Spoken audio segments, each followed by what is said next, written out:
Hey guys, this is Landon again with a guitar lesson for today. I want to talk about something that, honestly, when I watch on YouTube and listen to people talk about guitar and teaching guitar, I don't hear enough of, and that is about the rhythm and strumming portion of it. And I know when talking to young guitarists, and young not being the age, but the amount of time they've been playing guitar, beginners, one of the things they struggle often with is how to strum and when to strum and the variety of strumming patterns and all of that. So I want to talk a little bit about strumming, the rhythm, different ways to strum. So let's get right into it. So first off, let's talk. I'm just going to use a G power chord for now. So a full strum is when you are hitting everything, right? When you're hitting all the chords or all the notes, or at least the notes you want to play with everything you got. Okay. Then we have something called a muted strum or a muted note. And what you're going to do is you're going to take your right hand and you're just going to barely gently put it on the back of your strings, and you're going to strum so it mutes it a little bit. So it's loud, muted.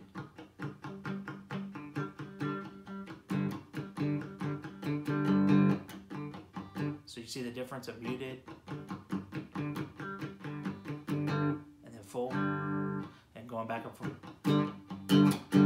Alright, so you got the muted strum, the full strum.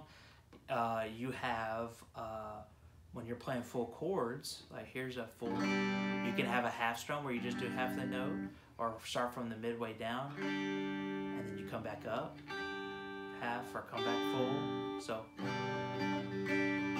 a lot of people do it like that. So you strum a full one, then you do half down, half up, half down, half up. So full, half down, half up, half down.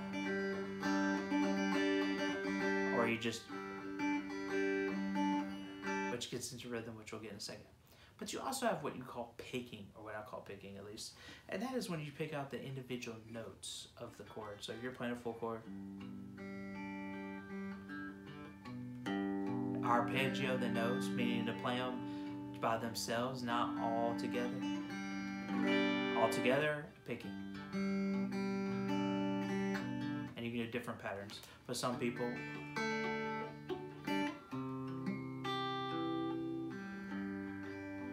will pick it. So those are different ways of strumming: full, half strums, muted, muted strums, muted chords, and the picking.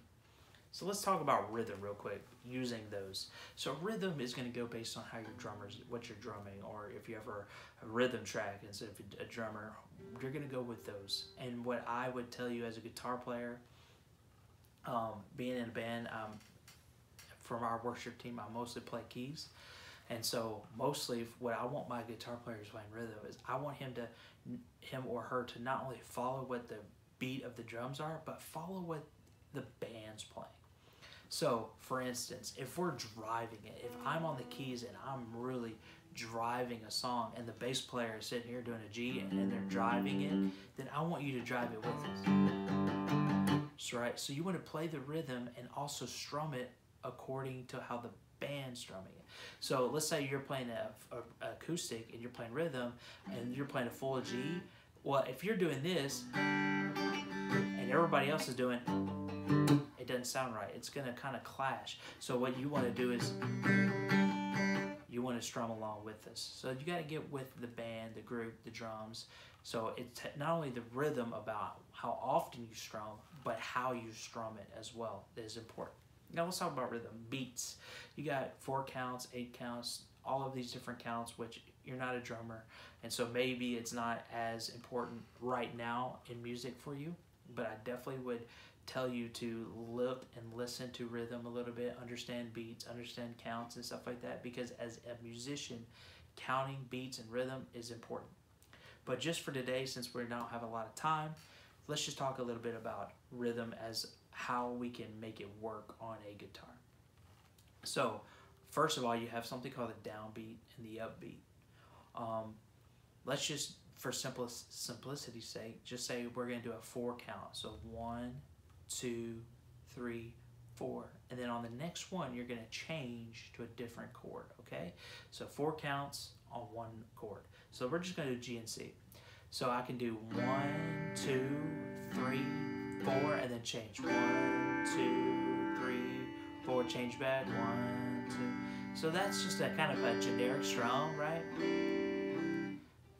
Now, again, depending on what your band is doing, what the drummer's doing, you can mix up your strumming patterns and just land on that one beat on the different chords. So you can do 1, 2, 3, 4, 1, 2, 3, 4, or you can do some 2.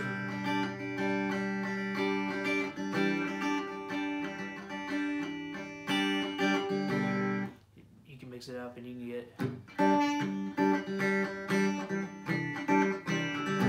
faster.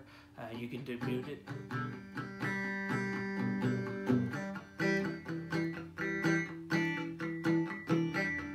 So it just depends on what the rest of the band's doing. But that's just a little bit about rhythm and strumming, and I just want to do a basic video of that because I don't see a lot of people covering that. I'm going to do some videos of actual songs, of me playing songs with some chords in the key of C and the key of G. And when I get into actual songs, I'll show you how I would strum it, or if I'm playing lead, what I'm doing with my fingers and sliding and all that, and how I'm strumming it. Because again, strumming also comes into lead when you're playing notes, because some people, I see this a lot as beginners, they want to strum every time they move a fret. So when you look at the pros and the way they get their sounds, they maybe only strum it once or twice. Like for this, strum, tap, slide, I got 3 notes off of one strum. And then I'll strum it once again, tap on. Okay, so strumming makes a big difference. So thank you for watching this video.